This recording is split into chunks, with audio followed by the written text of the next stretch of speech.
Former White House Chief Strategist Steve Bannon was questioned by Chris Cuomo over how in the world he is polling in second place behind Vice President J.D. Vance as the next 2028 nominee for president on the Republican side. Bannon's answer is going to shock you, as he hints at the current plan is to not get himself or J.D. Vance onto the presidential ticket in 2028, but Donald Trump once again for a third term. You're going to want to see this back and forth. First, though, Senator John Kennedy had Sean Hannity dying laughing on Fox News with another one of his hilarious rants that is already going viral. This one is full of his classic zingers and is both entertaining but also very effective at exposing the lunacy of the current Democratic Party. He starts with Chuck Schumer, then moves to the Democratic Party at large. Check this out. I'm Zach Costello. Sean, I don't hate anybody. That includes Senator Schumer. He's very smart. On the other hand, Chuck's often wrong. He never makes the same mistake twice. He makes it 5 or 6 times just to be sure. But this time he got it right in supporting our efforts to keep government open. Unless a football coach taught you history, you understand that shutting government down never achieves anything. It just scares people, especially the elderly. Having said that, many Democrats are angry at Schumer. Among them right now, we've all seen the news. He's about as popular as chlamydia. But that to me says as much about the Democratic Party as it does about Senator Schumer. What it tells me is that the loon wing of the Democratic Party is firmly in control. Now that's great for the Republican Party, but it's bad for America. These people are deeply weird. For example, no honest person whose IQ is above his age doesn't believe that that biological sex doesn't exist, but they do. That's what I mean when I say they're deeply weird. Our Republican secret plan for dealing with the Democrats is called Operation Let Them Speak. Okay, so I want to point out there that what he said right at the end is key. We hear all of this talk about how the Democrats, they need their own Joe Rogan. If they only had their own alternative media, like they don't have any control over the media, then they could communicate their message effectively and the American people would understand them. But this is so off. There's a saying in business, great marketing only causes a bad product to fail faster. This perfectly applies to the Democratic Party right now. Americans harshly do not want the vision and values for America that they have to offer.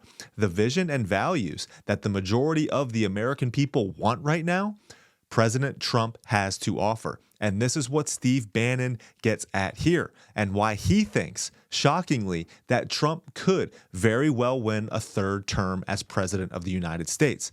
As I'll briefly end with, this is not a new argument about presidential term limits. Very successful and very popular political leaders on both sides of the aisle, perhaps 2 of the most popular, have fought to repeal this 22nd Amendment from the Constitution. So the only thing that you're not going to like talking about, we'll talk about first.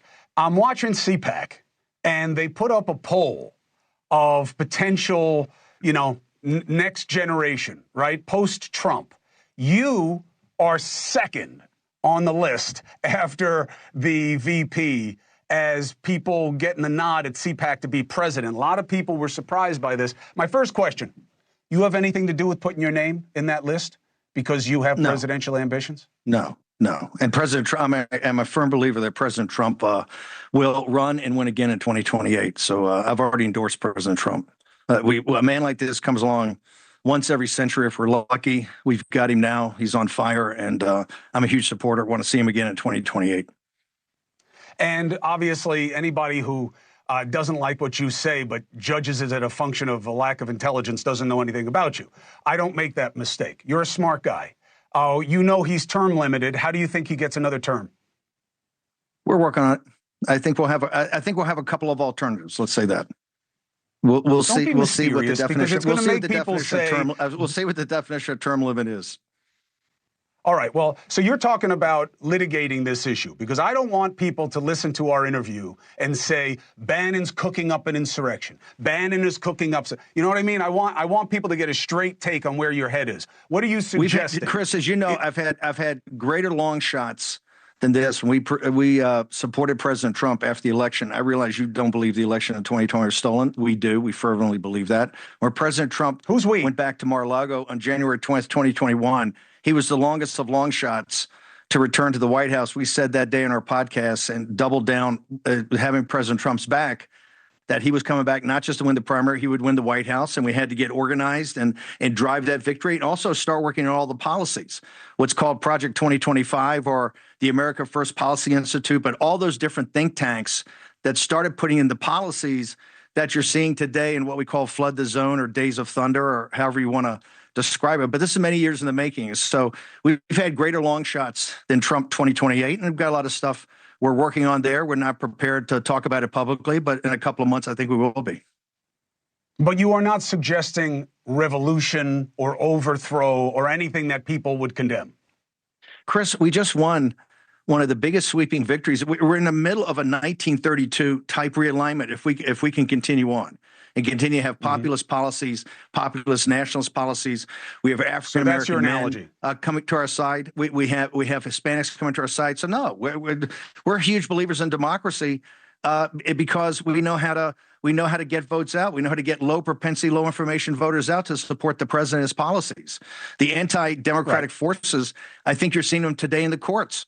I mean, they're trying to obstruct a sitting president of the United States from fulfilling his executive mandate. So no, we're the big believers in democracy, and we show it because we won this unbelievable come from behind, not just in 2016, as you know, but in 2024 when virtually everybody ruled Trump out.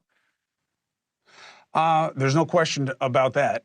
And in 2024, people did not see him making the kind of comeback that he did, and that is certainly a historical comeback, no question. But I just wanted to make it clear for people so that they can't paint you as, suggesting revolution. Your analogy is to 32 and how FDR extended it. The Constitution probably gets in the way. But I firmly believe in the revolution you're seeing going on now, the revolution of common sense to deconstruct the administrative state. You're seeing that battle and that combat politically and legally in federal courts every second, every day. And if your audience, I know they love you, but they ought to start paying attention to also this greater arc of this massive fight that's going on for the direction of this republic. All right. So the 22nd Amendment to the Constitution is what sets the two-term limit for the presidency. It was ratified by 3/4 of the states in 1951.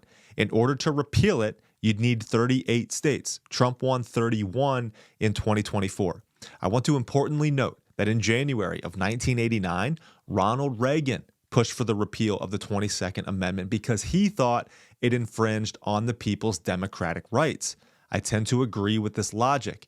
If we have a very successful, competent president doing a great job for America, whom the American people want, perhaps even love, why are we limited by this?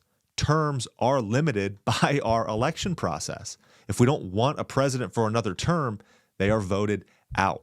We apply this logic to Congress right now.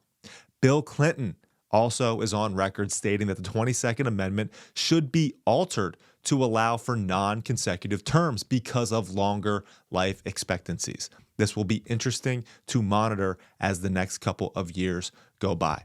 All right, guys, if you watch this channel consistently and haven't subscribed yet, please do. I ask you to, for God first, quick-hitting commentary to keep you informed and in the truth on a daily basis so that you can go about your day and your lives on the path toward your potential in this life. I appreciate all of you.